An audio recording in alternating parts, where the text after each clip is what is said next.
লওঁ ধৰি লোৱা 13 আৰু ইয়াক আমি 2ৰে হৰণ কৰিম কেইবাৰ যাব 6বাৰ আৰু কিমান হ'ব 6 2 গুণ 12 আৰু আমাক বাকি কি থাকিব 0 1 নহয় জানো এতিয়া চোৱা এই যে আমি হৰণ কৰিলো 13 টোক আমি কি বুলি কওঁ ভাজ্য নহয় জানো আৰু যিটো সংখ্যাই হৰণ কৰিলো মানে 2 টোক আমি কি বুলি কওঁ ভাজক আৰু যিটো সংখ্যা পালো তাক আমি কি বুলি কওঁ ভাগফল আৰু যিটো সংখ্যা থাকি গ'ল তাক আমি কি বুলি কওঁ ভাগশেষ নাইবা বাকি আৰু এইটো কথাকে আমি এনেদৰে পাই আহিছিলো নহয় জানো ভাজ্য সমান ভাজক পূৰণ ভাগফল যোগ ভাগশেষ মানে এই ভাজক আৰু ভাগফল পূৰণ কৰি তাৰ লগত আমি ভাগশেষটো যদি যোগ কৰোঁ আমি ভাজ্যটোকে পাওঁ এতিয়া চোৱা 2 লগত 6 পূৰণ কৰিলো 12 হ'ল 12 লগত 1 যোগ কৰিলে আমি 13 হ'ল 13 টোকে ভাজ্য এইটো কথা আমি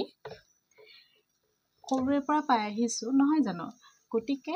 বিভাজন কলন বিধিটো ইয়াৰ লগতে জড়িত আমি এতিয়া যিটো সংখ্যাক হৰণ কৰোঁ তাক আমি কি বুলি কওঁ ভাজ্য যিটো সংখ্যাই হৰণ কৰোঁ তাক আমি কি বুলি কম ভাজক যিটো ফল পাম তাক আমি কি বুলি কম ভাগফল আৰু অৱশিষ্ট হিচাপে বাকি হিচাপে কি ৰখি যায় ভাগশেষ নহয় জানো এতিয়া বহুপদৰ ক্ষেত্ৰত এই ভাজ্যটো এটা বহুপদ হ'ব ভাজকটো এটা বহুপদ হ'ব ভাগফলটো এটা বহুপদ হ'ব আৰু ভাগশেষটো বহুপদ আৰু ধ্ৰুৱক কিবা এটা পাম নহয় জানো ভাজ্যটো এটা বহুপদ যাক আমি কি বুলি কম px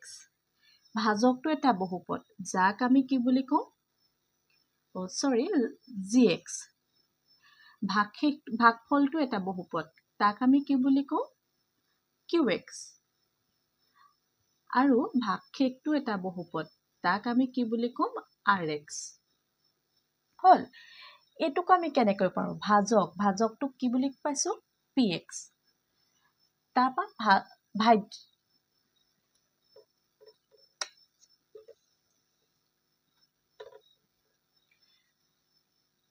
এইটো কি ভাজ্য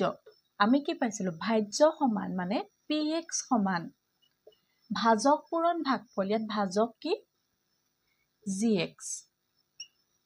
ভাজক পূৰণ ভাগফল কি qx